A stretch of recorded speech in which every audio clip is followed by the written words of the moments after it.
Welcome to Satsunami.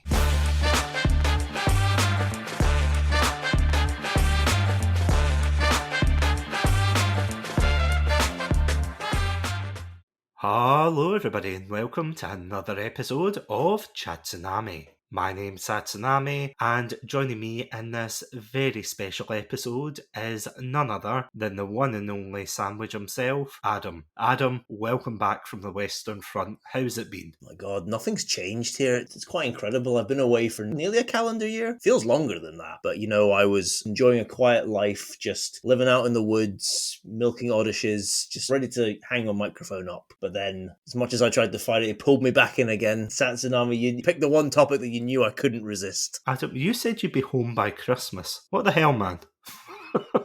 There's a lot of odysseys, man. Let me tell you. I said I was going to milk them all, damn it. Did I actually tell you that I was talking to my girlfriend and she was like, I want to listen to more episodes of your podcast. Say no more, my dear. Living in the Pokemon world, let's go. And the thing was, I was driving as well, so she couldn't turn that off. Nothing like a captive audience, eh? Exactly, yeah.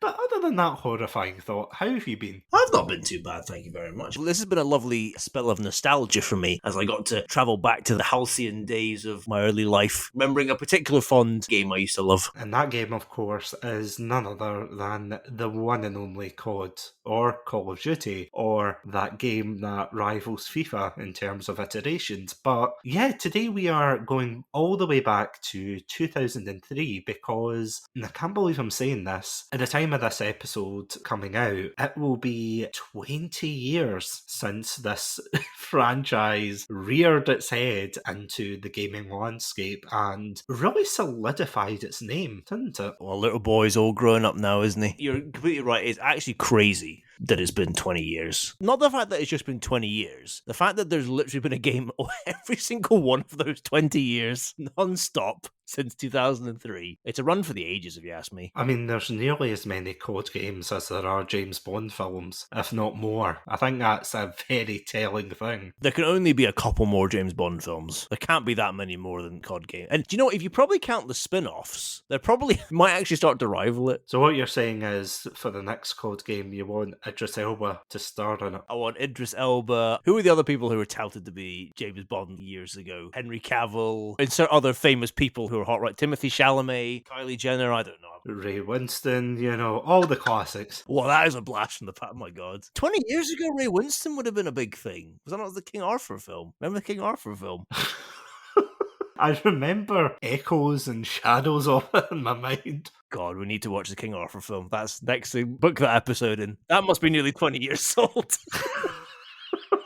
I mean, speaking of which, Jason Statham, he was in this as well, was he not? Oh, God, he was as well. I was going to say a young Jason Statham. I bet if you went and looked at pictures of Jason Statham from 2003, he probably looks the exact same as now. He just has a very grizzled look to his face. He definitely does. I mean, he's coming out with a new film, funny enough. I think it probably will be getting advertised as of this episode, and I think it'll probably be out in the next couple of months, where he plays a beekeeper taking on a fishing company. And I don't mean like literally fishing for fish, I mean digital fishing scammers and things. I don't know, it looks like a lot of fun. Is that the plot of The Expendables 4? Quite possibly. Yeah. That's generally the film I thought you were talking about. That's the only film I know with Jason Statham coming out. No, I literally saw the trailer today. And I was like, that's Jason Statham. There's a beekeeper shooting office workers. I'm like, oh, okay. Fair enough. Of course he's got a gun. Who plays the bees? Is it Sylvester Stallone? No, it's Nick Cage. Come on, man. Not the bees. Anyway, sorry. Speaking of bees, C's, Call of Duty. See what I did there? I liked it. But yeah, before we go on and talk about really the good, the bad, and the downright confusing of this game, and in particular how it's held up today, because this is something quite interesting you and I were talking about before we came on. The fact that there weren't really many people talking about the significance of it. It feels as if it's just one of these games that's been taken taken for granted. You know, at the time it was like really prolific, it was revolutionary, but now people are just like, oh yeah, it was the first COD, so what? I think people are legitimately, well, you can argue fairly or unfairly, people are sick of this series. It's not a fresh, new, exciting series by any stretch, but I don't think there's a general desire to look back. You know, it's not like Sonic or Mario or Zelda or something where look back to these kind of early games and maybe the series has changed quite drastically in the time. And I'm sure we'll discuss this about how different we think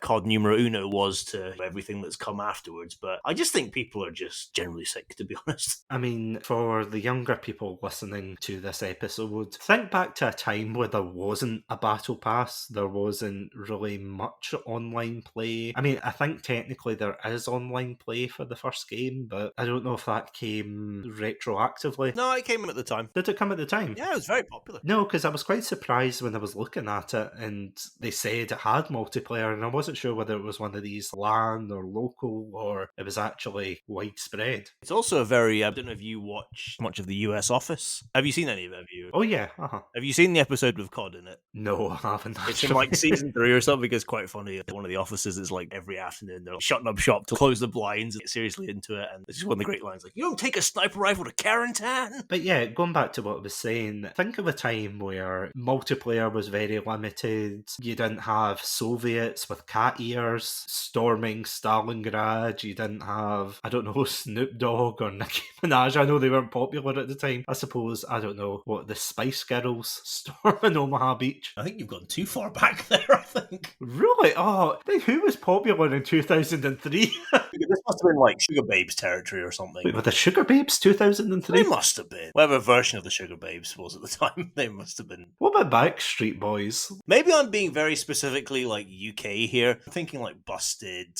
Were McFly at this time? Or Oh my god, can you imagine Busted, Avril Lavigne?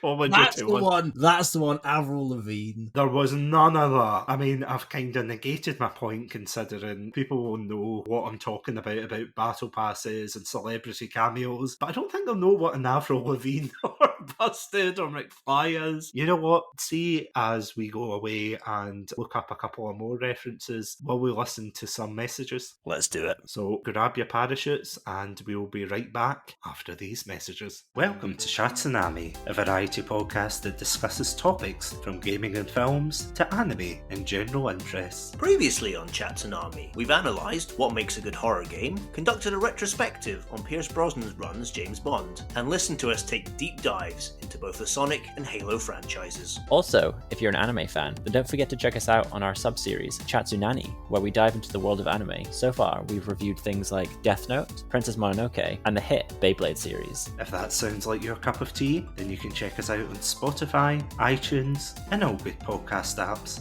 As always, stay safe. Stay awesome, and most importantly, Stay hydrated. Join me, Slade, and my two co-hosts Joey and Tim. over at the Video Game Club, where once every 2 weeks we review a video game, not too dissimilar to a book club. Podcast. You can you can find us at the Video Game Club on all good podcast providers and some sketchy ones as well. This episode is sponsored by Zencastr. If you're a podcaster that records remotely like me, then you'll know how challenging it can be to create the podcast you've always wanted. That's where Zencastr comes in. Before I met Zencastr, I was but a naive podcaster, recording on low quality, one-track audio waves. But with Zencastr, you can kiss those fears goodbye as they provide crystal clear audio and HD video. Plus, with our all-in-one podcasting suite, recording with guests is extremely simple. From local recordings to post-production, Zencastr has it all. Go to zencastr.com/pricing and use my code CHATSUNAMI. You'll get 30% off your first 3 months of Zencastr Professional. I want you to have the same easy experience I do for all my podcasting and content needs. It's time to share your story.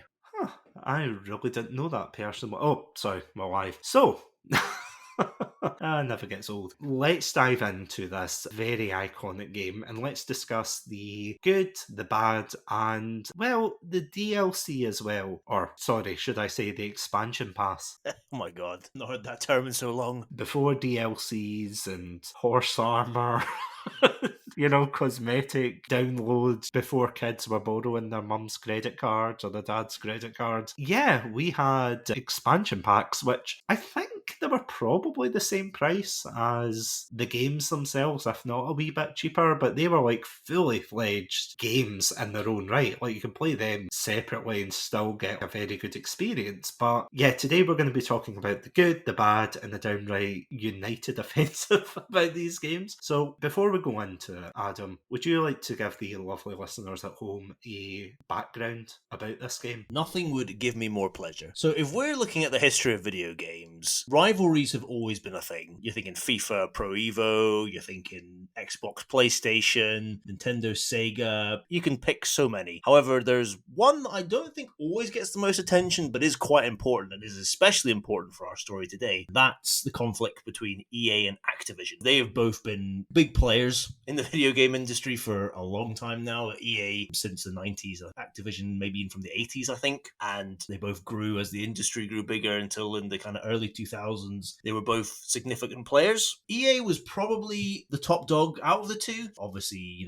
they had things like FIFA, they had The Sims, many other kind of popular franchises that were incredibly popular. And this is before everybody turned against hating EA. So they were very much at their heights. One series that they had, which was incredibly popular and is now, I think, has literally faded into the background. I don't think anybody ever mentions it now. But that was the Medal of Honor series, which was incredibly popular. Medal of what? Sorry? That just makes me sad. Don't make me sad. Hey, you've been gone for a year. I've got a whole booklet of these jokes. I'm sure I've brought this up before in other episodes. I've just lamented how sad I am that the Medal of Honor series is gone. Well, it's not fully gone, in fairness. There was a game not that long ago, but it's nowhere near the heights that it once was, especially in the kind of late 90s, early 2000s. But yeah, so Medal of Honor, for those you don't know, was a very popular series of games, first-person shooters set in World War II, and is actually a game which you could say is the one that popularized the whole World War II FPS genre, if we're being honest, back with its first release on the PlayStation 1. But it was a very popular series of games, and what people might consider to be the height of the series was in 2002, when a game called Allied Assault was released on the PC. Very popular, took a lot of inspiration from World War II films at the time, particularly Saving Private Ryan. I think it's fair to say it's dated now, but I still quite enjoy it. I still think there's some fun to be had. I think you've played a bit, haven't you? Oh yeah, absolutely. I actually remember when you and I were talking about episode ideas, and one of the ones that came up, of course, was because we're both COD fans and you are a Medal of Honor fan. I'm assuming you still are a Medal of Honor fan. Oh, I am. I still carry a torch for it. And yeah, I remember you recommending Allied Assault. I went away and played it. I can't remember if you bought me a copy or not, or I got it. I think you must have given me one. But yeah, I went away, I played it, and I was quite shocked, to be honest, at how good it was. The thing is, you have to play these games with a pinch of salt. The fact that gaming, and especially FPS games, have come such a long way compared to what they used to be. If you play your modern shooters, they're obviously not going to play the same as something that came out in 2003, but when you look at it through that perspective and contextually, it really holds up well. But there was a couple of gripes I had with it. Some bits I liked, some bits I didn't, and then when I moved on to COD, it was quite interesting to see the transition between them. Yeah, I think that's a fair assessment of it. If you played it at the time, you probably still have a good nostalgia for it, but I think it's a game that is probably more difficult to get into now. But I think there's still some fun to be had. But as I said, the Medal of Honor series was the top dog in this genre at the time, and so when Activision were looking for a way to kind of narrow the gap between themselves and EA, they knew they couldn't really compete in areas like the FIFA games or anything, but looking at it, they thought an area like the FPS genre is an area that we probably can compete with EA, and we may even be able to overtake them. And so that's what they tried to do in 2003. So what Activision did in time-old fashion was launch a good old raid of EA's talent. And in this case, they took about just over 20 developers who had worked on Allied Assault, part of a company that was called 2015 Incorporated, who'd been responsible for putting together Allied Assault, who'd found it quite a grueling process and then been quite disillusioned when EA kind of took the Medal of Honor license away from them. Activision brought these employees into the fold, and they formed a company called Infinity Ward, which, as I'm sure you know, the name probably sounds familiar to a lot of people. Never heard of them. What? what though? A name that is synonymous with the Call of Duty franchise to this day. But yeah, so they came together and their aim was to take down the Medal of Honor series. And so they began to work on a project that they like to call Medal of Honor Killer, as we were talking about off air, time-honored fashion of creating a game series with killer as the suffix in the hope that you'll become top dog, which often doesn't work. But as history would prove, they were correct in their belief that they were going to kill off Medal of Honor. And quite swiftly, to be honest, as well. So sadly, it was quite a rapid demise. But yeah, so they began to work on World War II FPS shooter. Now, interestingly, they were going down a kind of very similar route to Medal of Honor, but they decided to make some quite significant changes to it, which kind of gave their game a kind of fresh identity. And I tell you, I think this is a good place to leave off because we can start talking a bit more about this as we get into the discussing the game itself. You're completely right when you were just touching on the fact that there was a lot of games that dubbed themselves as the killer of X and Y, and you think, oh, great, okay, it's all this bravado and oh, I'm going to be the best. But genuinely, this game, we cannot overemphasize how significant it was, not only in terms of World War II shooters, because the gaming landscape, especially for FPS games, looked far, far different back then than it does nowadays, because it wasn't until 2006 that Call of Duty actually transformed from being known as this World War II shooter game to an FPS game. Its whole identity was seeped, ironically enough, seeped in the mud of this World War II identity, and then transformed into this global sensation with the Modern Warfare series, with Black Ops, even going back to World War II for a wee cheeky rendezvous behind the bike sheds and then came back out again. And of course, that one time they went to space and they never called them back again. But we don't talk about that one, do we, Adam? Don't lie, you secretly wish we could talk more about it. I actually do. I'm not going to lie. It's probably Advanced Warfare that I'm thinking of. The one where he who should not be named appeared as a villain both in real life and the game. But him aside, will we go into what makes this game so good looking back on it? Let's do it. So the first thing I want to point out is the fact that it captures, even back then, the fact that it captures the atmosphere of war really well. And something that I find quite interesting that kind of ties into this is the fact that for the first game and its expansion, that they still use this health pack system. So, you know, anyone playing Call of Duty nowadays, you'll be used to getting shot and then you hide behind a cover and then you come back out and it's regenerative health. Yeah, back then it seemed more common to have health packs in these kind of shooter games. I mean, Doom had it, Medal of Honor had it, you know, all of these types of games, they had this kind of gameplay loop. But is that right in saying? Oh, you're completely right. It was the default health system for these games. The original Halo had kind of introduced that hybrid system where you had your recharging shield, and then once that depleted, you then had your health bar like underneath that. That laid the path for regenerating health as a dominant concept, but it did take a little bit longer. I think if I remember rightly, Halo 2 had a completely regenerating health system, and that was 2004, so, you know, 1 year after Call of Duty release. But bar health, or health packs, whatever you want to say, was the dominant system. And I have to say, while it's a wee bit archaic in a way going back to that style of play, because I know some games nowadays use it, but it forces you to slow down. Even in easy mode, it forces you to slow down and take in the atmosphere, the environments, everything that's going around. I think personally from that, it does provide a very solid basis to develop from. I have to say right off the bat, and this is spoilers for what I think is probably bad about the game. I think there's areas that could have been improved on back then, but at the same time, I feel as if it provides a really solid basis to evolve into what it eventually became, like especially with COD 2. I could gush about that game for absolutely ages, but unfortunately COD 2 is not your day-to-day. It's your baby brothers, or your older brothers, so back in line. You're only 18 this year. Is it actually only 18? Yeah, 2005. Wow. They can drink, though. Well, no, it can in America, and neither Oh, can that's this true. game. But yeah, what are your thoughts on that? Do you think it does capture the atmosphere of war? I think it does, and I think particularly in comparison to the other titans of the World War II genre, first-person shooter genre at this time. It does that a lot better. And this partly goes to the kind of direction that Infinity Ward decided to pursue when making Call of Duty. Medal of Honor was a series that was kind of defined by that almost like one-man army. Basically, in the way that Wolfenstein 3D and Doom basically laid down, the one-man army gunning through whatever enemy you happen to be fighting. So obviously, in this case, Nazi army. And that was the way you're on secret missions, you're behind enemy lines, you and just your massive arsenal to like take down the Nazi war machine and whatever dastardly plans they had. And that was the plot of Medal of Honor games. That was the same with the Wolfenstein games. That was very much the kind of set story. I'll say storyline loosely. None of these games had like very involved stories often. Some did, in fairness, but that was the premise basically. And that was the original path that Call of Duty was going down as well. It was going down that one-man army, like secret spy type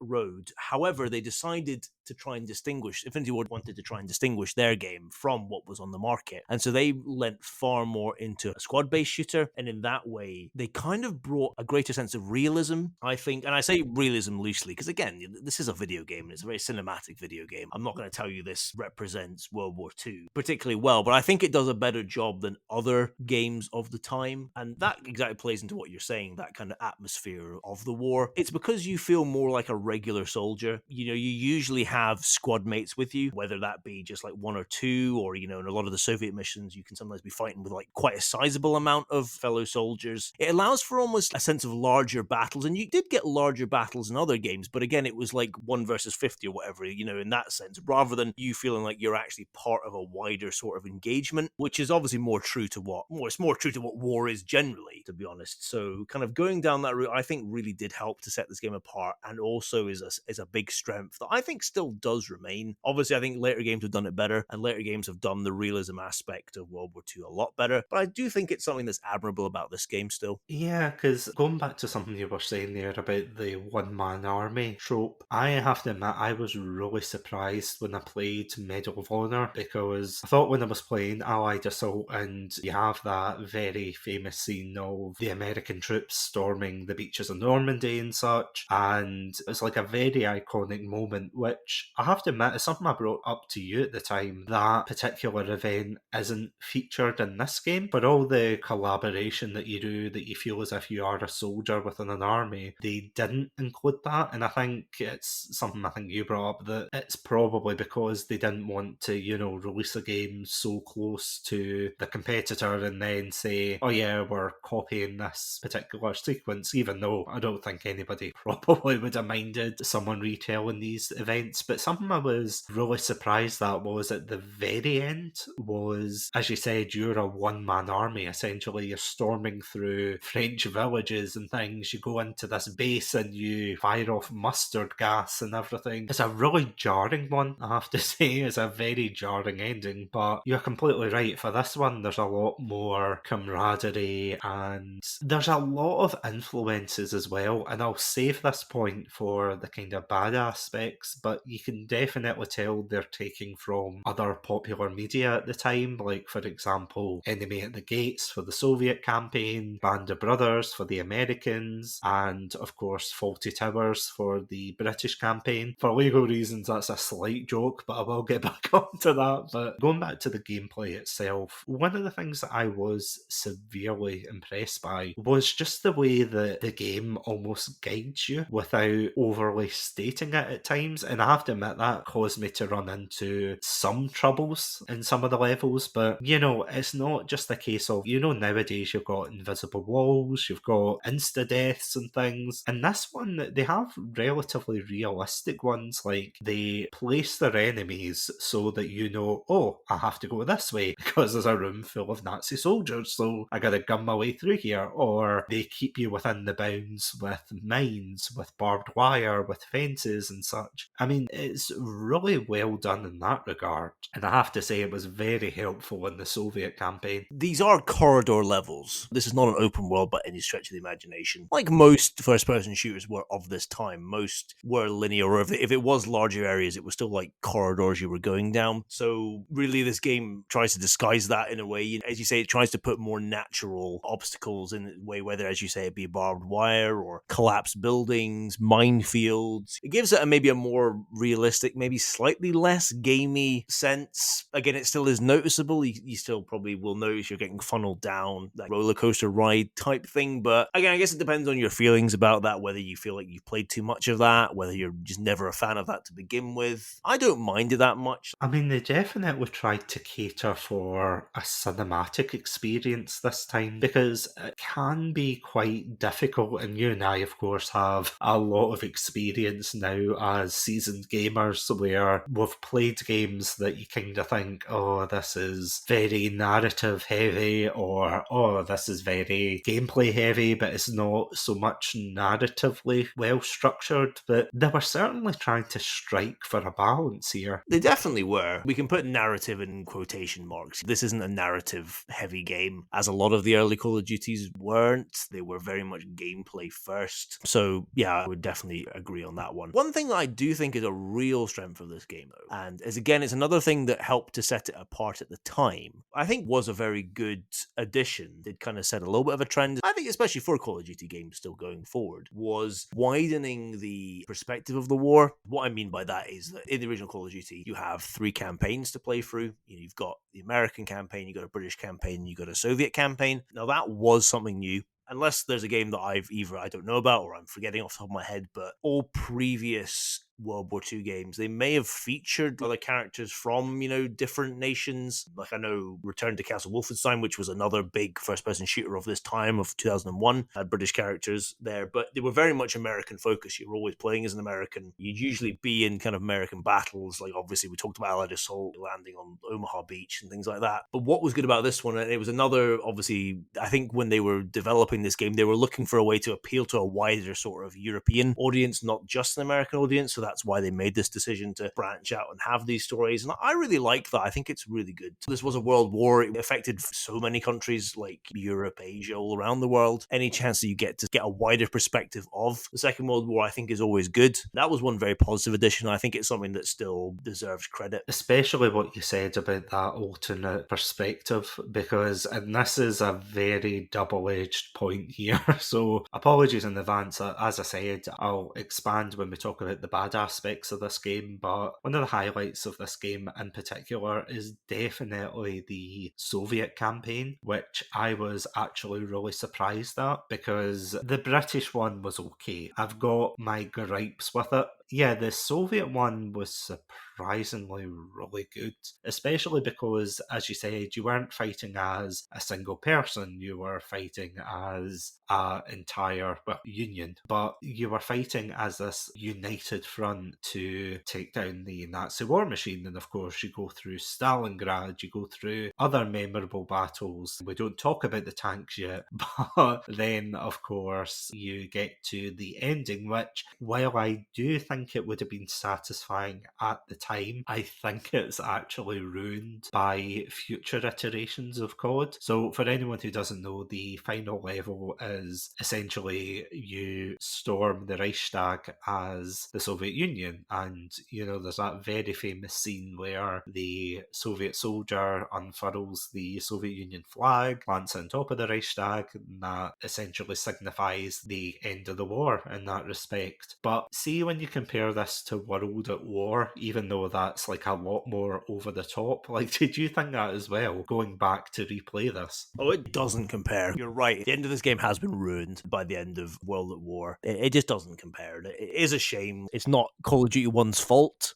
It was the style at the time, but it has been ruined, unfortunately, by that. But still, I can appreciate the time. I remember enjoying the ending when I first played it back in the day, but you're right. It doesn't really stack up now. And before we move on to the bad aspects, there's one or two more things I want to highlight. One thing in terms of the gameplay in particular is the fact that you can actually aim down your sights, which I did not realise that was such a late feature in the FPS genre. Maybe there was one or two other games doing it, but yeah, I'm actually surprised Medal of Honor didn't do it first. Yeah, it's one of these things we take for granted now. It's funny, isn't it? I'm pretty sure this was the game that introduced iron sights. Now, obviously, games before had sniper scopes, and that was usually the only weapon that you could do this with was a sniper rifle. But I'm almost certain that this was the game that introduced iron sights as a concept, which is something now that I don't think much of us could imagine playing a first-person shooter without iron sights. Although Doom 2016 and Doom Eternal didn't have iron sights, it works for a certain type of shooter, but for the type of shooter that Call of Duty was in 2003 and is still now, you couldn't have it without iron sights. Do you know one other thing that I'd be interested to get your opinion on? What did you think about, they call it the shell shock feature. It's that feature where basically your movement will slow and your vision kind of blurs and there's like the kind of ringing noise. Usually if like an explosion goes off close to you. That was another big thing this game, like, I say pioneer, but it certainly introduced. Did you like that at all? I did think it added to the experience. I definitely got flashbacks to the later iterations of COD because I know they kept it for...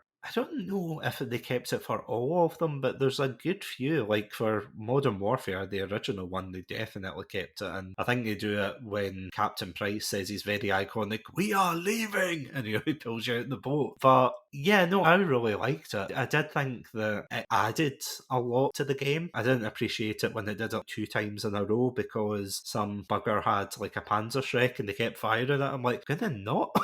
It's like, I'm already shell-shocked, for God's sake. It certainly is a double-edged sword in gameplay terms, but I agree with you. I like it as a sort of immersive feature. I think it does help, and it kind of adds a sense of gravity. It's that sense that makes you feel more like a kind of ordinary person, an ordinary soldier, rather than the super soldier that you are in other games in this genre. Well, I'm just really glad you didn't see me playing it, because I may or may not have blitzed through. You know Frank Drebin in Police Squad? That style you went for. Yeah, just kick down the door. It's like, I'm Sergeant Satsu, Allied Forces. Don't let me see you in France again. And then I fall out the barn window and go, oh, as a Spitfire just flies and the credits roll. Sorry, my fanfiction aside. The only other thing that I would mention before we go into the bad points is the characters were quite memorable. Maybe this is absolute heresy, but I don't really remember many characters from Medal of Honor. Maybe there was 1 or 2, but as you said, for the most part, it was really focused on this, well, very much one-man army, as you said, whereas in this, they definitely tried to make more of an impression with the characters. You had your Captain Price, technically related to the Captain Price of the Modern Warfare fame, but this one came first. You had Sergeant Moody as well. You also had Jason Statham as... Sergeant Waters, that's him, thank you. Yeah, he was an absolute beast in that. I just want to point that out, but I thought the characters were a lot more memorable in this one. I would definitely agree. I think it plays in nicely as well, because it was funny, I was thinking that because I was like, yeah, I remember the American characters, I remember the British characters, and I was like, who are the Soviet ones again? There are a couple, but actually, I think it plays in well because it is more this like mass army type thing. It's very communist in a way. It's very much like you're part of the collective. Sorry, communism in the Soviet Union? What is this? But I think like the soldiers you do meet, I think it works well because there's 2 that you meet in the first 2 levels. Like you remember the very first Soviet level where you're like trying to get up the riverbank. You meet the guy who tells you to like basically run between cars while draw machine gun fire while he snipes. And then you meet another one in the next level who like, right, if we keep running forward here, we're going to die. If we run back, we're going to die. So let's try and find some way to get out of this. So you kind of meet more rugged, obviously, more grizzled veterans, which I think plays well into the story, especially as you're playing as this like fresh-faced recruit. I think it's good. So I think it does characters well. Again, it's not a narrative game. There's no big arc for Sergeant Waters or Captain Foley or any of these people, but I think they play their parts well for what's required. Slight spoilers, and this is your last spoiler warning before we go into the bad side and, yeah, discuss a lot of these particular characters. But, yeah, what happened to Captain Price? I'm not gonna lie, I was a bit underwhelmed. For anyone who doesn't know and are morbidly curious, there's a level where you have to sneak aboard this, I think it's like a cargo ship off the coast of Norway. It was one of the big German battleships of the war, the Tirpitz. And of course it's very sensationalised, as far as I could see, I don't think such a thing ever occurred or, there obviously wasn't like a secret sabotage, as it were, of that variety, I would say. Not that variety. No, and I've got to say the sailors were far more formidable compared to the soldiers. I have to say, I got bodied a lot more when I was on that ship as opposed to fighting off the Germans in the middle of France. But yeah, there was a scene I remember, I was just running through, and of course I was running and gunning, and I ran down the stairs and I did the GoldenEye thing, where you run down the stairs and you jump on the boat, and then all of a sudden, I think it's Sergeant Moody that's waiting for you, although I could be wrong, it could be someone else, but whoever's waiting for you in the boat, they're like, oh, where's Captain Price? Ah, he's dead. Oh, well, he'll be remembered. Oh, what a spiffing chap, and blah, blah, blah. And I was like, what, he died? Really? You weren't going to tell me? This is the one area where this game really stands out from what was to come. You can't imagine a character death being done that way in anything post Call of Duty 3. The games from then on basically made this massive deal about, and obviously character death became a huge thing in the named character death, I should say, became a huge thing in those games. Almost in a way, I admire the understated blink and you'll miss it, and you don't even see his death. You can hang about there, like in a gunfight that he's in. I don't think he'll die. I think it'll only happen once you move off to, you have to go plant some explosives, and it's only when you come back that you can find his body there. But yep, I had the exact same reaction when I first did it. I went, wait, what happened? And then only playing it again, I was like, oh, there's his body. I was like, oh man, Captain Price gone too soon. So what you're saying is you don't want to play a version of Modern Warfare 3 where it just cuts to a black background with white text that says Soap died on his way to the infirmary. I'd much rather play the end of Infinite Warfare where every single person has to have a drawn out death scene, no matter how ridiculous. And a recorded monologue. I quite like that. I'll throw it, but I actually quite like the recorded monologue. I really don't like the whole sacrifice bit. It's so overdone. And the recorded monologue, it'd be nice if we'd had a recorded, wireless message from Captain Price. It's like, take that, Jerry, or something. I don't know. Don't trust the Germans. They're crossing the Rhineland. It just cuts out. Seeing that note, speaking of the potential bad, will we go on to the worst of this game? Whatever good there is, there's also some bad. Got to deal with it. So I just want to kick things off and just talk briefly about the controls. And I do think that this is probably the least egregious thing about this game, but the controls are good for the time, but I feel as if, as I said, looking back on it from a contemporary perspective, it's not as good. You can't sprint, you have to depend on the health packs and things, and, I've probably pissed off several people listening to this going, how dare you? You don't have to sprint to enjoy a game. Looking at you, Adam, for Halo. I'd be interested, did you play this with a mouse and keyboard? I did indeed, yeah. It's an interesting point because what is it specifically about? Is it the lack of features in a way that you didn't like as much? So as you say, not being able to sprint and such, or is it the way the controls are actually laid out? I wouldn't say the controls are bad.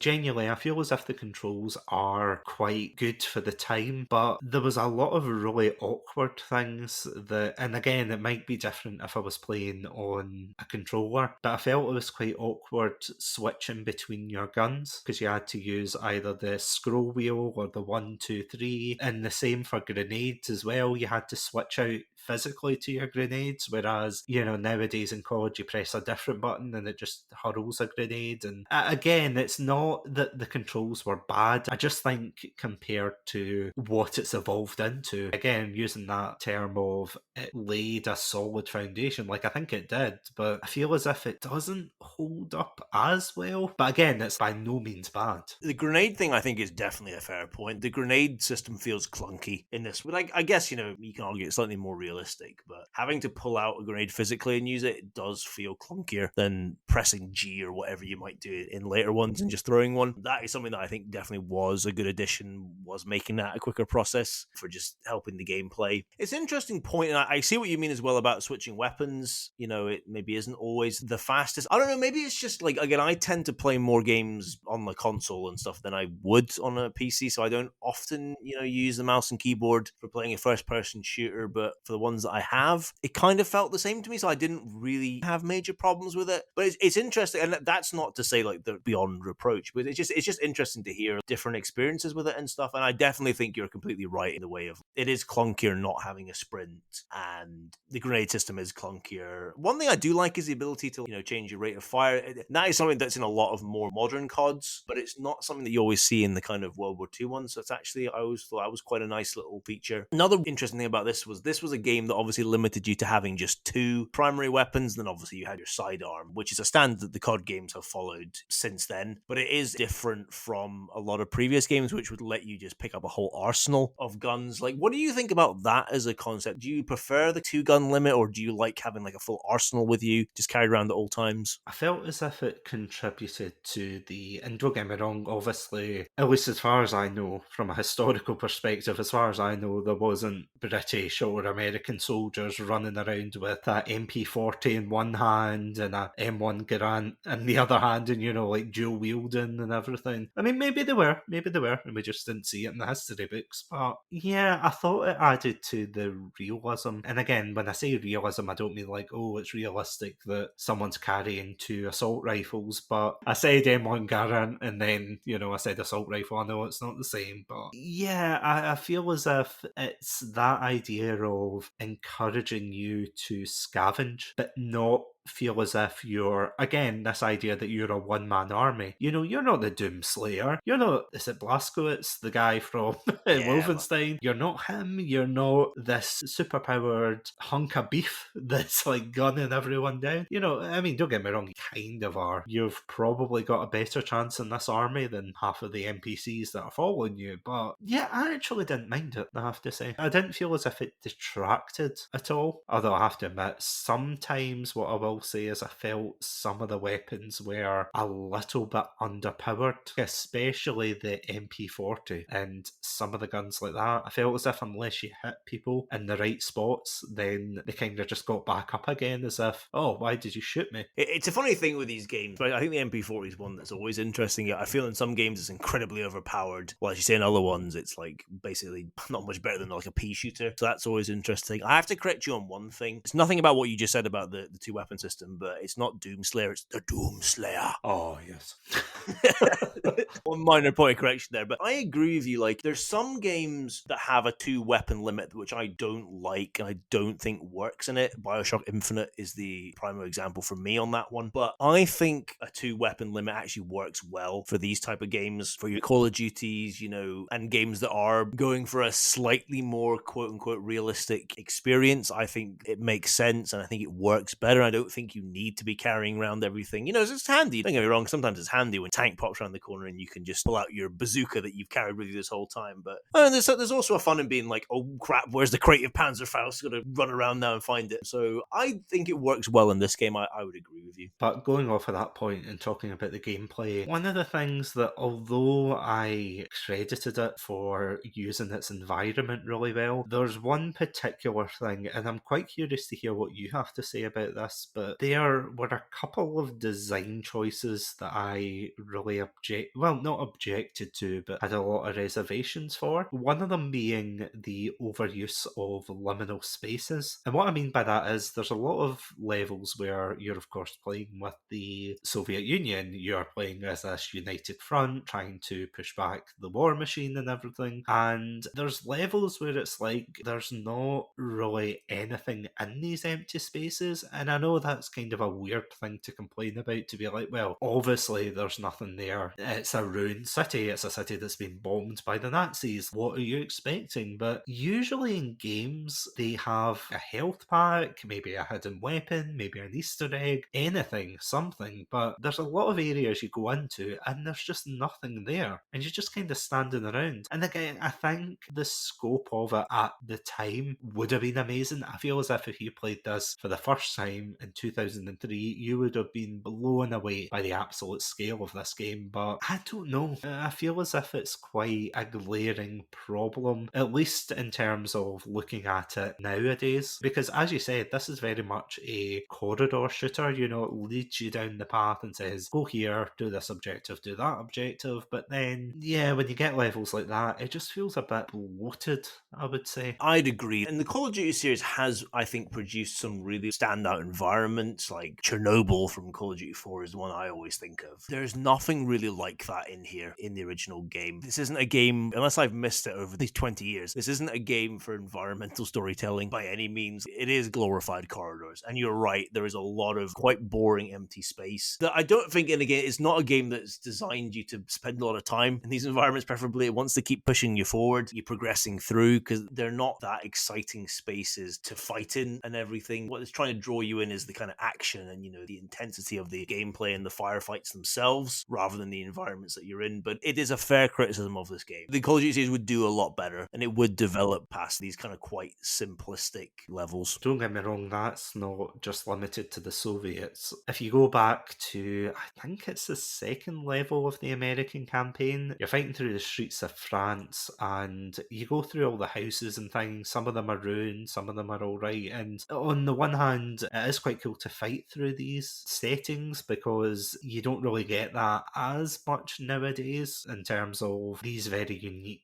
set pieces. But then again, you go to some corners and it's just like a hollow house, and you're like, what, was nobody here even before the bombings? Was nobody living? Was this just like a propaganda village, you know, like where they just prop up shells of houses but nobody inside? The Germans' faces must have been red when they came through that town, and they were like, wait, there's nothing here. It is an excellent point. One thing I think is interesting, which I think actually in one sense is a positive, but I think another is a negative, is that some of these environments are actually, it goes back to the actual sense of being realistic and being based off historical locations. So the first two British levels take place during the night before D-Day, when American and British paratroopers were dropped in to secure the flanks of the invasion. And you play as the British paratroopers landing at what was called Pegasus Bridge, which was this canal bridge, which actually happened on D-Day. And that environment is actually quite realistically modeled. Like, I've been to the actual Pegasus Bridge, and it's pretty close to how like the bridge looks and the actual layout of the location. And that's one thing I think is done really well. I think it's the same with one of the middle Soviet levels. You go to a place known as Pavlov's house, which was a famous sort of battlefield location in Stalingrad, this kind of big apartment block that was ferociously fought over. I think that's supposed to be quite realistically modeled. However, it doesn't work in other places. In the American campaign early on, you also play as an American paratrooper during D-Day. You land in the village of St. Mary-Glise, which was an important location the American paratroopers had to try and capture on that night. And St. Mary-Glise is famous for having a very big, I say church, I don't think it's quite a cathedral, but it's a pretty big church. Like, it's quite an imposing one. And compared to the church that's actually in the game, it's quite laughable, to be honest. It's this tiny little thing they pop into the level. Nothing at all like the actual scale of the actual church itself in real life. And quite famously, an American paratrooper gets caught on the spires as he's coming down, and he gets stuck up there for ages until they can get him down. And they try to recreate that, but again, you have an American paratrooper just hanging a couple feet off the ground on this quite tiny spire. So it's something that, I guess it depends on how interested you are in the actual history and stuff, but it's something that if you're interested in, it is quite laughable. So it works well in some ways, but not as well in other senses. That extends to other levels, of course, where, as you said, they're trying to recreate these historical set pieces. And again, I'm saying this from the perspective of someone who's played games for most of his life in 2023, obviously 20 years on from when this game came out. So maybe there was technical limitations for what they could and couldn't do, or maybe there was time constraints. I know, time constraints for a Call of Duty game. Imagine, Adam, imagine. They apparently did only have a year to make this. Activision were setting a trend quite early on. Start strong, keep it going. But yeah, there seems to be quite a few things that fester from this. You might think, oh, what's the issue with all of this unused space and everything? But when they have certain spaces as a set piece, then it starts to become a problem. And one issue, and apologies, this may be going into sensitive territory here, is when you have to rescue, I think it's British soldiers, but I could be wrong. You have to rescue some soldiers in the prisoner of war camp, and I feel as if it is completely undermined purely because it's empty. Other than the German soldiers and the enemies that pop out to shoot you, it's just empty. And obviously, I'm not saying, oh, I expected back then for them to have prisoners writhing in pain or tied up or whatever, you know, I'm not expecting them to have had that level of detail, but it just seems weird that they made a level so expansive and huge just to not really do anything with it. Does that make sense? Doesn't feel like a real location exactly, because you're like, why is this giant camp with one prisoner in it and like 200 German soldiers? Why are they all guarding this one person? Luckily, you can kind of blast through that level quite quickly. You only have like a 10-minute time limit on that level anyway. They obviously don't want you to hang about in there, but you're completely right. It's the worst example of that in this game. It is a real shame. And again, we can say time constraints, we can say resources. They're all fair points, but I do think they could have found a better way to do that. Maybe it's nitpicky from the two of us, but I would agree with you on that. So here's a point that I noted down when I was playing through this game, and I'm actually really curious to hear what you think of this, because it's something I mentioned earlier about this game copying other popular media at the time. For example, as I said, with the Soviet campaign, they copied Enemy at the Gates. With the American campaign, Band of Brothers, and I kind of half joked and said about, the British campaign being Fawlty Towers, so it's probably closer to Allo, to be honest, because it kind of leads into something else that I got really annoyed at. But sorry, before I go on to that particular point, how did you feel about this? Because when I was reading up on it, a lot of historians were very peeved, and that is me being as nice as possible here, when they copied things from Enemy at the Gates, especially because there apparently is a scene where a lot of the Red Army troops try to flee and then they get shot in the back, but of course they tried to translate that into this game, and historians of course argued, saying they really saved that more for penal legions, that if it's a prisoner who doesn't want to be there, then that's probably why they were there, to shoot them, to keep them in line. But in terms of the standard Red Army soldier, they weren't, going to waste bullets, and they weren't going to try and shoot their own men. So how do you feel about that with this game, for a game that is trying to not only be like a Medal of Honor killer, but to try and assume a more realistic narrative? I mean, it hampers the realism to a point. I get it, though. It's not the first video game to have copied other media. It won't be the last. It is a prevalent trend, and I get it. You do want to cash in. I mean, that's what Allied Assault did. Allied Assault completely cashed in on the Saving Private Ryan Omaha beach landing scene. It's what happens in any kind of entertainment medium. You're going to copy what other reference points and what's popular, because, there's a reason it's popular and everything. So I get it. It is true that it obviously does harm the realism at points and everything. I'm not an expert historian on the Second World War, so people will be able to point out bigger inaccuracies maybe than I can see. But for me, I think a lot of what they're copying doesn't really harm it that much for me. I mean, Band of Brothers is based off history. It's based off a historical book, based off an actual squad, actual group of soldiers from World War II. So, and they're obviously copying scenes from that. And obviously they've made those scenes slightly more Hollywoodish, more action-packed, but it's a game. It's a first-person shooter game. It's what you expect. And Enemy at the Gates lent itself quite well to being copied, because it obviously put the Hollywood spin on the Battle of Stalingrad. So it makes sense to me, but it's a fair point. Anytime these things happen, it tends to harm the realism, but it's not a huge issue for me, if I'm perfectly honest. I like a lot of these set pieces. I think a lot of them are done quite well. So, I don't really mind that they borrowed, quote unquote, liberally from other sources. Yeah, because I suppose that is the danger, isn't it, when you're trying to tell a relatively interesting story. But especially back then, if you're trying to tell an interesting story, but you also have to balance that with exciting gameplay, so you want to feel like you're part of the battle, and if you've got a commissar breathing down your neck saying, you better get out there or I'm going to shoot you in the face, that's going to spur you on to be like, okay, let me charge at them. But yeah, I wouldn't say it's probably, in terms of a video game, I wouldn't say it's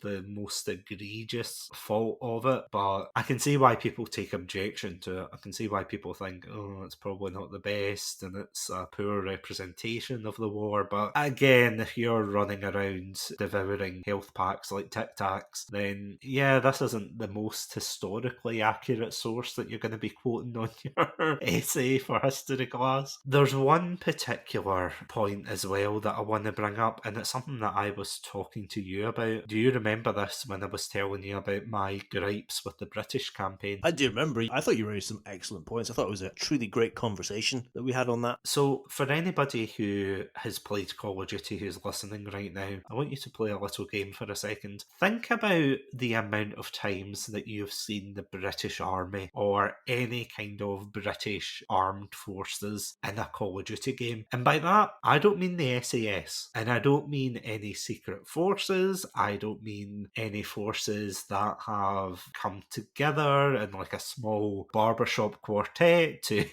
take out the Nazis from behind the front lines. There is shockingly a real weird issue with Call of Duty where, and I've kind of dubbed it informally as the Bond effect. Basically, the fact that the British are always categorised in these particular games as somewhat super spies. Like, you meet Captain Price and then he goes on these missions with Sergeant Moody, and then they take out the Germans their own way in terms of like a small ragtag group and everything, and they're always the underdogs. And I think bar the second game, because I played COD 2 directly after this one, and COD 2 I absolutely love. I love with a passion. It's a great game that I feel as if is probably held up better than this one. But beyond that, if you even think of games like the Modern Warfare series, you've got Price, Soap, Ghost as well. They are part of Task Force 141. They are part of the British Army, but they're not part of like a bigger armed forces. Whereas for the Americans, you always get the best of both worlds. You always get the super spy, can-do attitude that they're going to take everyone down by themselves, but then they're also a unified unit. And what I find interesting as well is that the Soviets have probably the opposite problem, where they're never categorized, ironically enough, considering the Cold War happened, but yeah, they're never shown to be special forces or a small group. The Soviet Union are this somewhat big,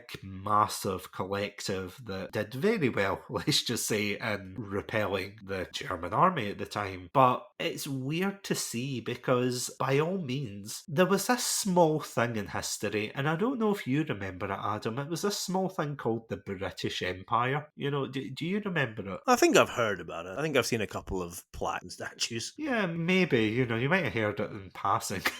But the point is, at the time of the war, there's a whole historical case, which we probably are about to dive into, so get your notepads out because this will probably help you in your history class. But the British at the time of the war were probably underprepared at the very, very beginning because of the fallout of World War One. And, there's the whole argument about appeasement and not stopping the Germans sooner. There's a whole debate about that. But the point is that for some reason, there is this almost weird, I don't even know if you could say it's like an American bias, that this game is made by American developers. It's very much heavily influenced by the way Americans view other countries. Like, they view the Soviets as I said, this big collective who rush at the front lines compared to these plucky go-getters, when the British Army was very formidable in the war. Obviously not at the beginning of the war. We have a little thing called Dunkirk to back that up with. But did you ever notice that though, Adam? Like, see, before I brought that up to you, did you ever notice that? It's something I noticed certainly in World War II games, but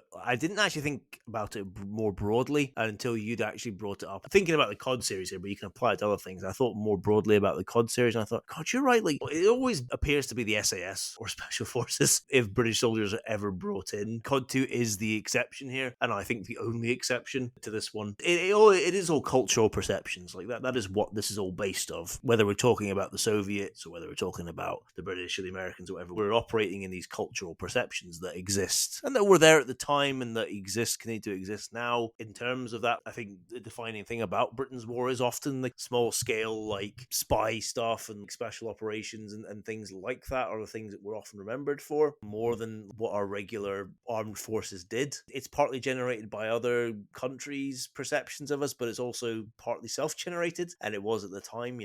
We built up this whole image of the plucky little island defying the vast Nazi war machine, which does not tell the whole story by any stretch. Like, it is actually misleading in a lot of ways. It is what it is. It's a legacy that has endured, and it is a shame. If you look at Call of Duty 1, and if you look at the 3 campaigns, they almost act as like a kind of pyramid. So if we look at like the Soviet one, the Soviet campaign, you generally tend to be part of larger units. You might feel like you're in bigger battles. There's more soldiers around. It's on a bigger scale. Then if we move to the Americans, you're usually operating, you're still in a squad, but it's probably slightly smaller. though the engagements are maybe more like squad versus squad type things, but you'd always do have soldiers around you. And that comes from playing as paratroopers, which tended to be smaller units than your regular kind of army. But then if we go to the British are right at the top, and the British campaign unfortunately falls into that one-man army trope that Infinity Ward had tried to fight against, and tried to go in a different direction. The British campaign kind of shows that they still did play into that. And, there are examples where you do fight. It's like the first two levels you're fighting, it's more akin to the American levels. You're fighting in like a squad and slightly bigger engagements. But after that, you tend to generally only have one or maybe two fellow soldiers with you. And it is all special operations type of stuff. It's a shame. I think we can say the British campaign is the weakest of the three. It's the shortest of the three. I think it's the weakest. I think it has the weakest levels. I don't think it has as many high points as the other two. It's a shame, but you're completely right in that this set a trend for the COD series as a whole in how the British were going to be portrayed to an extent. Yeah, because I was joking with you that it reminds me of, and for anyone who's studied the First and Second World War in school, you'll know exactly what I'm talking about here, but there was a particular image, especially for the First World War, where Germany had invaded France and they were going to invade France through Belgium. That was the Schlieffen Plan, wasn't it? That is correct. Thank goodness I got the right war. Okay, step one correct. Yeah, there's this very famous political cartoon where it's this young boy stopping like this older, grumpier man trying to get through a gate. And at the time, the wee boy was obviously supposed to represent Belgium, this small, plucky country, standing up to the aggression of like this old man, this old empire, and everything, trying to brute force his way through. And again, that is kind of the way that Britain have been portrayed in this. And don't get me wrong, there's also other media, to back this up. Call of Duty wasn't the first game or source of media to make us into, this small plucky island and everything. I think the example that I gave you, Adam, was, when you get these billionaires who pretend that they pulled up their bootstraps and everything, and, you find out that they say in an interview that they got a small, modest loan of like £1 million or something. And you're like, well, hold on a second. You got a bit of a leg up here. But yeah, I wouldn't say that affects the game. It's definitely, as you said, it's definitely the weakest campaign, but I don't think it's probably something that would drag it down. But I do agree. I do think that whenever I had to play the British missions, I kept rolling my eyes thinking, oh god. And I felt as if I preferred the Soviet missions, except for one. Yeah, that of course was the tank mission, which the tanks were made of ersatz. There's a wee cheeky history joke for you in there, but they don't know their ersatz from their tanks. Yeah, oh, that was a horrific mission. And that's something that carried on to United Offensive, slightly skipping ahead, where just all the vehicles are just so squishy. You get shot a handful of times and then that's it. In one way, it's historically accurate to Soviet tank production. If you can look through the frustration, you can maybe appreciate history. Would you say that was the low point for you, the two tank missions? Absolutely. 100%. Because here's the thing, it wasn't fun. I can excuse it if it was like tricky or difficult, but it was not fun to play through. And it's one of these things where it's like you have German soldiers popping out of windows, popping out of rubble, they were shooting the Panzerschrecks at you, they were blowing your treads off, and there was just, maybe it's because I rushed it, maybe it was just that, but it was very frustrating, it was very annoying, and I felt as if I was playing on easy mode because I'm a filthy casual. But the reason I do play in easy mode as well is because I do like to experience the story, and I do like to see how far I can push myself in terms of the gameplay. And even in easy mode was still as unforgiving, I would say, as some of the harder modes. But even on easy mode, the soldiers you fought against, they were easy to mow down and everything, bar if you had an MP40. But in the tanks, no, I would agree that it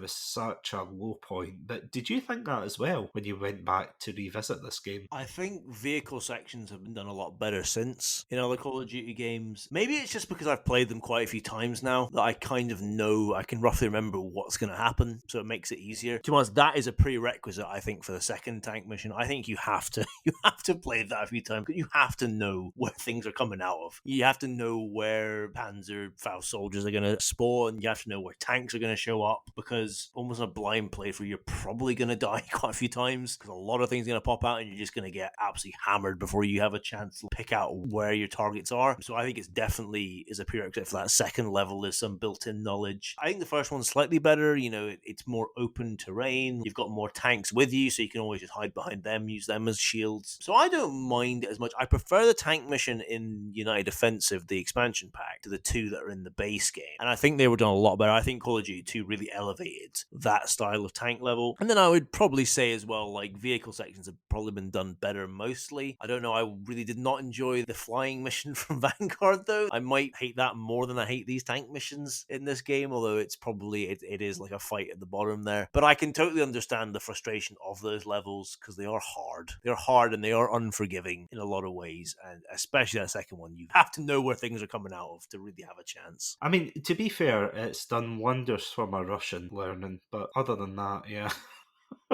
Is this the one where they have phrase? Is it the second? Maybe it's United Defensive where they have phrases in it when you get hit with stuff. Is there any like Tank banter in the first one? Maybe there isn't. No, there's just the guy that keeps yelling, "We're hit, we're hit, we're hit." Oh. Yeah, and all of that. It's like you're looking down at him going, "Listen, your shouting's not helping me, okay? I'm very stressed in this working environment. Can we just simmer down, like, put on the tea maker?" And of course he's saying, "This isn't a British tank." And you're like, "Oh no. This is the worst tank of the war." There'll be a bottle of vodka hidden somewhere. Oh, probably. Aye, inside I was about to call it the chute, the cannon even. The shoot, the slide. The curly whirly. The helter-skelter, that's it. Only the finest history here. Yeah. Horrible History stopped answering my calls about 5 years ago, so this is all I have.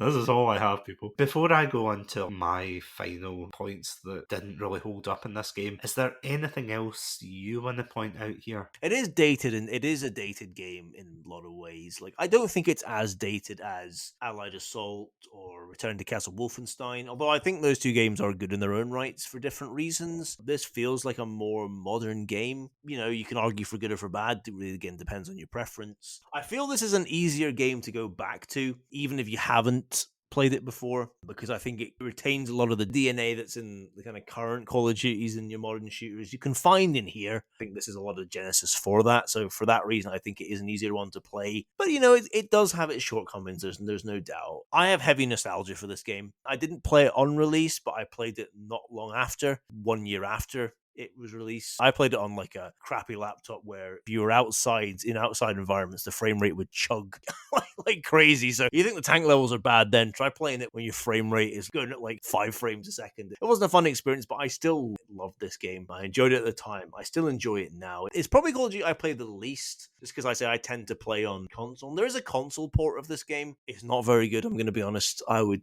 recommend playing it on your PC. And it still has a following. It certainly did have a big modding community for a while. And I think it still has a fairly active modding community. This was a time where Activision would release the game code so people could make mods and stuff. So that kind of gave the game life as well and made people love it more. There's some questionable mods, I'm not going to lie, as you tend to find in World War II games, unfortunately, but there are some actually really good ones as well. I played actually a really good Dunkirk campaign one. It was based off United Defensive. So yeah, it's had a life post its release, and I still think it's good, and I still think it's an important game, and I would say worth checking out. It might just not be your thing, and maybe it might just feel too dated for you, but that's fair. No, I completely agree with you. There are definitely dated aspects of this game. As I said, with the gameplay, with the difficulty curve, with some of the choices of the game. There is one thing that I forgot to mention, and it's a very weird issue I had, or not weird, but just very bizarre. So I think it's the mission where you're trying to rescue, is it Captain Price in the Chateau House? Yes, that's the one. Yeah, so I was running through trying to find the dear old captain and his plucky sidekick, and I took a wrong turn and I went into this room, like this bedroom, and I kid you not, there was a swastika on the bed itself. It was like as if someone had wrapped their bed sheets in a Nazi flag and then put it on the bed, and I sat there and I kept thinking, was this a thing the Nazis did? Or, have they got like a catalogue of that era themed bedspreads or things? I think the word I used to you, Adam, was gauche. It's very distasteful, even for them. I was like, do they really need to like say that they're Nazis in the streets and in the sheets? Or what is going on here? Gauche is the word for it. But I could believe the Goebbels had this home decor. That wouldn't surprise me. What I find actually funnier is how it's something that I don't know why, I just never, it's nothing I ever noticed, like, or I just saw it and I didn't pay attention to it. And I'm like, how have I never just stopped to consider that? I was criticizing this game for not having any environmental storytelling. I mean, that's some serious environmental storytelling if you ask me. What's going on here? What's going on in the chateau? I can believe the secret communications room behind the fireplace, Last Crusade style, but I don't know. What's going on with these bedspreads? Yeah, because genuinely, if there's any historians out there who know the answer to this question, please, for the love of God, reach out to us. Chatsunami.com, we've got a lovely contact form. Please fill it out and let us know if this is actually a thing, because I was baffled. I don't know whether it's just they didn't have a texture for the bed, so they just put the same texture as that, or they really wanted you to know that this was taken over by the Nazis. But I was like, I mean, considering they kept shooting me Octopussy style,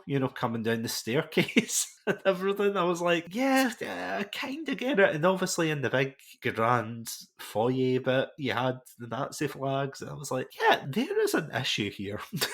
There's a big issue with this house. I mean, obviously, than the fact it's being conquered by them, but yeah, really strange. But see, despite that, jokes aside, despite maybe some of the sound design issues, one thing I want to quickly touch on there, just how sometimes during firefights, a lot of the effects kind of overlap, at least on the PC port, they overlap in one another. And on the one hand, you can think that's a realistic firefight. You're surrounded by bullets and so on and so forth. But on the other hand, I don't know. I feel as if it was a bit too much going on. But despite its flaws, despite everything we said there, and despite, of course, the accents of some characters, such as the stuffy Londoners' First War accent, with Captain Price saying like, "Oh, jolly good show, tip-top spiffing show." Americans, eh? No, you Yanks. Oh. Yeah, it's definitely American. That's all I'll say. It's definitely American. And a slight nitpick here, but I hate the fact that they use the American measurement for judging floors. So what I mean by that is when we're on the bottom floor of a building, we call it the ground floor, but Americans call it the first floor, and then they call it like the second floor, third floor, etc. But we obviously go ground, 1, 2, 3. The amount of times I was confused when a Soviet soldier yelled, "He's on the first floor." I look up and he's actually not where he should be. I look up at the second floor, but he's on the first. Oh, it was a nightmare. You're like, at least I'm safe here on the ground floor. Oh no, it's American units. It was not a good time. But other than that, as you said, I just want to co-sign what you said. It is such an iconic game. It is a game that paved the way for what Call of Duty is now, and it is just such an impactful experience. So if you haven't played this game, again, I wouldn't say it's the best COD experience you're ever going to get, but definitely go check it out. You're not going to regret it either way, to see how far COD has come from, its humble beginnings, as it were, as the Medal of Honor killer, to practically killing itself with, I don't know, cat ear DLC and Warzone. You know what's wrong with it. Take a good long look in the mirror. But see, before we finish up, there is one particular thing that we should probably touch on, and that, of course, is the expansion. Just going through it briefly, what were your thoughts on this? What did you like? What did you dislike about United Offensive? I really like United Offensive. I think it's an excellent extra chunk of content. There's not really anything massively different with this. If you like the base game, if you like COD 1, you're probably going to like United Offensive. It's more of the same, except you can sprint for a nanosecond in a very pointless feature. I really like it. I really like the structure. I really like the American campaign. Probably my favorite out of the three, actually, in that one. I really like. Again, it's very heavily Band of Brothers inspired, but I really enjoy it. It's the only Soviet campaign that doesn't take place in Stalingrad, so it instantly gets props from me for that. And I feel the British campaign is the weakest again, unfortunately, but I like it. It takes you to some different places. We've got a first flying level in there, which is kind of fun, kind of cool. I genuinely like it. I had a lot of fun. If I'm playing the base game, I will always go on and play United Defensive loads of afterwards, because I think it's a nice postscript. It's more of what I like from the base game, with just a few extra bells and whistles, so I would give it a thumbs up. I totally agree with you there. I was actually surprised at how in-depth this actually was, especially for things like the environments. For example, is it Novi? The American ones. Yeah. Like the very first level where you run away in the Jeep and stuff. Yeah. The Bois Jacques. Oh, yes, of course. And yeah, I thought the environments were a lot better. They were a lot more focused and kind of brought in. It wasn't just asset dumping things everywhere. I liked the flying mission. I thought that was a nice touch. Granted, I wish they could have made things a wee bit clearer. I was running like a headless chicken trying to find the fire extinguisher, and I was getting yelled at by the British pilot where he was like, I say, we're on fire, chap. Get the fire extinguisher. And I'm like, I'm trying. Tell me when it is. Did you feel the same with that one? It gets you good at your clock faces. Or like 3 o'clock. You're like, oh, which one's 3 o'clock again? My 3 or your 3? Luckily, I have a handy little dot compass in the bottom to help you with that one. Also, our first inclusion of a Scottish soldier as well, although it's very much a blink if you'll miss it. Tail Gunner Angus, gone too soon, R.I.P. He's in having drink in the General Robotnik right now. It does have some of my favourite lines, though, at the beginning where they're sounding off like different people around the plane, and it's like, ball turret, and it's like, bloody uncomfortable. I believe he's sitting cross-legged, sir, hoping not to get them shot off. It's just this, like, very typical British banter. It's eye-rolling, but it also makes me laugh. I have to admit, it's like a nice wee bit of home. It is. But I do agree. I think one of the strengths of this game as well is the fact that you get to see other sides of the war that up until this point in gaming you probably wouldn't have been able to see. I was really surprised that you got to join the resistance group in the Netherlands. I was really surprised at that when I saw it, and I was like, what am I doing in the Netherlands? This is really cool. You know, you went to Sicily as well with, again, British Secret Forces on a covert mission, and you're like, oh, right, okay, it's back. It's more or less much of the same as the rest of the game. And one of the other things I really loved, to have to say, was the fact that they didn't shy away as well from the brutality of the war. Like, I'm pretty sure in one of the Soviet missions, this was the one with the trenches, wasn't it? Yeah, it's the one. That one was amazing. It was either that one or it was another one later on where I straight up just saw people either get gunned down in front of me or just get flamethrowered in front of me, and it was just so brutal and visceral. It did such a great job in capturing that aspect of the war. 100% agree. Yeah, that's the one where you like turn around a corner and some poor Soviets are just getting set on fire by this like German with a flamethrower. You can maybe see the DNA of World at War here. A studio called Grey Matter, who made the expansion pack, and I can't remember if they became part of Treyarch or something. I get lost with what happens with game studios, I'll be honest, where which ones get absorbed into what ones and which ones form other ones, but I think you can definitely see a little bit of that in this game. Now, I don't want to end on a negative here, but I'm going to bring up a pretty damn big negative here. I think personally, and I would love to hear what you have to say about this, Adam, but I genuinely think that although this expansion does a lot better in a lot of regards, like in terms of the gameplay, in terms of the way it's presented, the runtime of this is just so bloated. At the very start of the game, I think it's the Battle of the Bulge, isn't it? Yes. And let me tell you, it was one big bulge, let me tell you, because it went on for absolutely ages. It kept going on and on. Another example, when you're defending the chateau, it took way too long, personally, for me. And I got really ticked off because at the very end, I got to the end of the level and, you know, there was a big celebration of, oh, yay, the reinforcements are here and everything. Yeah, I ran in the house thinking, oh, great, the mission's over. To which, of course, Nazi soldier was waiting for me and shot me in the face. So then I had to do that whole thing all over again from kind of the midpoint. But yeah, my goodwill at that point just completely ran dry. Unfortunately, as much as I love the American campaign, it ends on its worst level. I really love the 3 levels before. I kind of feel like the trope of defending a point as the last thing is quite overdone in games. And in fairness, maybe in 2000, I think this was 2004, United Defensive came out. So perhaps 2004, it's probably wrong to say it was an overused trope, but it's something that I feel like I've seen so many places now. Like, we could probably list chapter and verse the Call of Duty campaigns that end with you defending something as a big point. That's how the American campaign in World at War ends. Call of Duty 3 ends on that. I suppose Call of Duty 4 to an extent is you making a heroic last stand. You know, it's quite an overused trope, I feel like. So it's a little bit like, oh god, I have to stand here and defend this again for a while. It can be fun, but it's not always the most fun gameplay, I think. But I mean, I think the most egregious thing is they do it twice. They do it with the Americans at the beginning, and then the British campaign ends with, as I said, this terrible on-the-rails kind of shooter where you're in a PT boat and you have to fight off against other PT boats, but it's made of the same stuff as the Soviet tanks from the base game, so whenever you get shot, your health just completely disappears. I don't know where it went to, but it's certainly not on my screen. But then you get to the Soviet ending where you have to hold the line at, I think, a train station. It's a good point that it's used twice. I'd actually forgotten. Yeah, that really annoyed me because I thought it was going to be cool and try and use like the AA gun and everything to take out the Stukas, but yeah, that got old very quickly when I kept dying, and I'm like, you know what? I'm just going to hide under this truck. I'm going to suck all the fun and drama out of this scene. Let's see how you like it. Sometimes you gotta survive, you can't thrive. But I mean, on that note as well, the difficulty was, personally for me, I think it was severely ramped up too high. Especially if you came from Call of Duty 1 and then you go into United Defensive. It is almost like night and day about how difficult it is. Even on easy mode, even on regular mode, it is so difficult. Although one thing I have to admit I did